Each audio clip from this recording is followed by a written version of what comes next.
समुद्र की इन गहराइयों में कुछ ऐसी प्राचीन संरचनाएं दिखाई देती हैं जो आज भी इतिहास के कई सवाल खड़े करती हैं।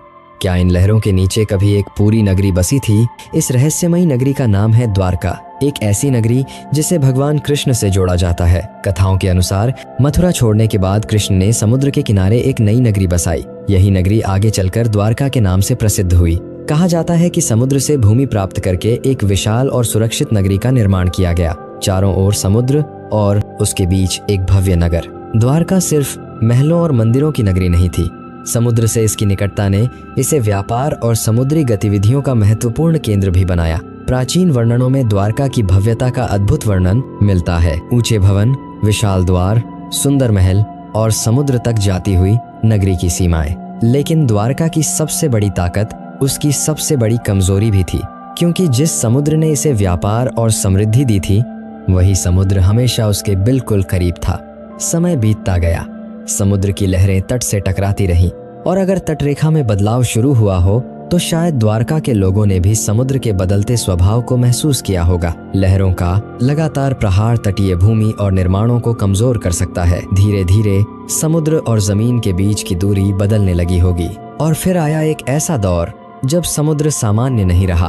तेज हवाएं, ऊंची लहरें और भयंकर समुद्री परिस्थितियां द्वारका के लिए खतरा बढ़ता गया।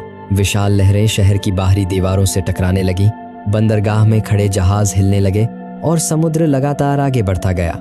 शहर के लोग सुरक्षित स्थानों की ओर जाने लगे, द्वार बंद किए जाने लगे। लेकिन किसी को शायद अंदाजा नहीं था कि सामने आने वाला संकट कितना बड़ा है।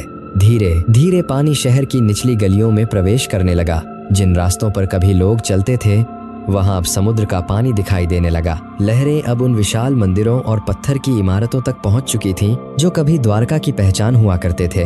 और फिर समुद्र ने अपनी सीमा पार कर दी। एक समृद्ध तटीय नगरी धीरे धीरे पानी के भीतर चली गई। लेकिन क्या वास्तव में ऐसा ही हुआ था? हजारों साल बाद भी द्वारका का नाम लोगों की आस्था में जीवित है। आज भी समुद्र के किनारे बसा यह क्षेत्र श्रद्धालुओं को अपनी ओर आकर्षित करता है। लेकिन इतिहासकारों और समुद्री पुरातत्व विशेषज्ञों के लिए एक सवाल अब भी बाकी रहे। 2024 लोगों के पास से किनारे था। क्या इस समुद्र के नीचे प्राचीन द्वारका के अवशेष मिल सकते हैं? गोताखोर समुद्र की गहराइयों में उतरे। अंधेरे पानी के बीच उनकी रोशनी जैसे जैसे आगे बढ़ी, समुद्र अपने पुराने रहस्य दिखाने लगा। समुद्र के नीचे कुछ बड़े पत्थरों से बनी संरचनाएं दिखाई दी। दीवारों और पत्थर के अवशेषों ने इस इलाके के प्राचीन इतिहास को लेकर उत्सुकता और बढ़ा दी। और फिर मिले कई पत्थर के एंकर्स। ये अवशेष इस बात की ओर संकेत करते हैं कि यह समुद्री क्षेत्र प्राचीन समय में मैरीटाइम एक्टिविटी से जुड़ा हुआ था। लेकिन यहीं से कहानी सबसे ज्यादा रोमांचक हो जाती है। क्या समुद्र के नीचे मिले ये अवशेष वही द्वारका है जिसका संबंध कृष्ण की कथा से बताया जाता है? पुरातत्व विशेषज्ञों ने अंडर वाटर स्ट्रक्चर्स, पत्थरों, एंकर्स और दूसरे अवशेषों का अध्ययन किया। लेकिन हर खोज के साथ एक नया सवाल भी सामने आया। इन संरचनाओं की सही उम्र और उनका वास्तविक संबंध किस प्राचीन सेटलमेंट से था, इसे लेकर अभी भी बहस जारी है। यानी सबूत मौजूद हैं, लेकिन पूरी कहानी अभी साफ नहीं है। एक संभावना समुद्र के स्तर में लंबे समय के बदलाव की है। अगर समुद्र धीरे धीरे आगे बढ़ा हो तो तटीय बस्तियों का कुछ हिस्सा समय के साथ पानी के नीचे जा सकता है। दूसरी संभावना है तट और जमीन में होने वाले प्राकृतिक बदलाव। समुद्र के किनारे की जमीन हमेशा स्थिर नहीं रहती।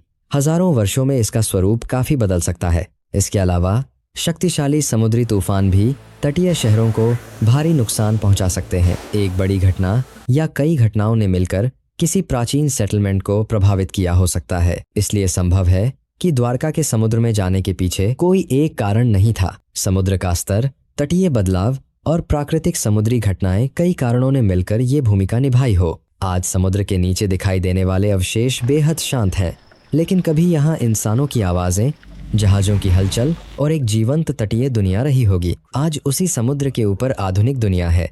लोग किनारे पर आते हैं, पूजा करते हैं, लेकिन उनके पैरों के नीचे समुद्र की गहराई में इतिहास के निशान छिपे हैं।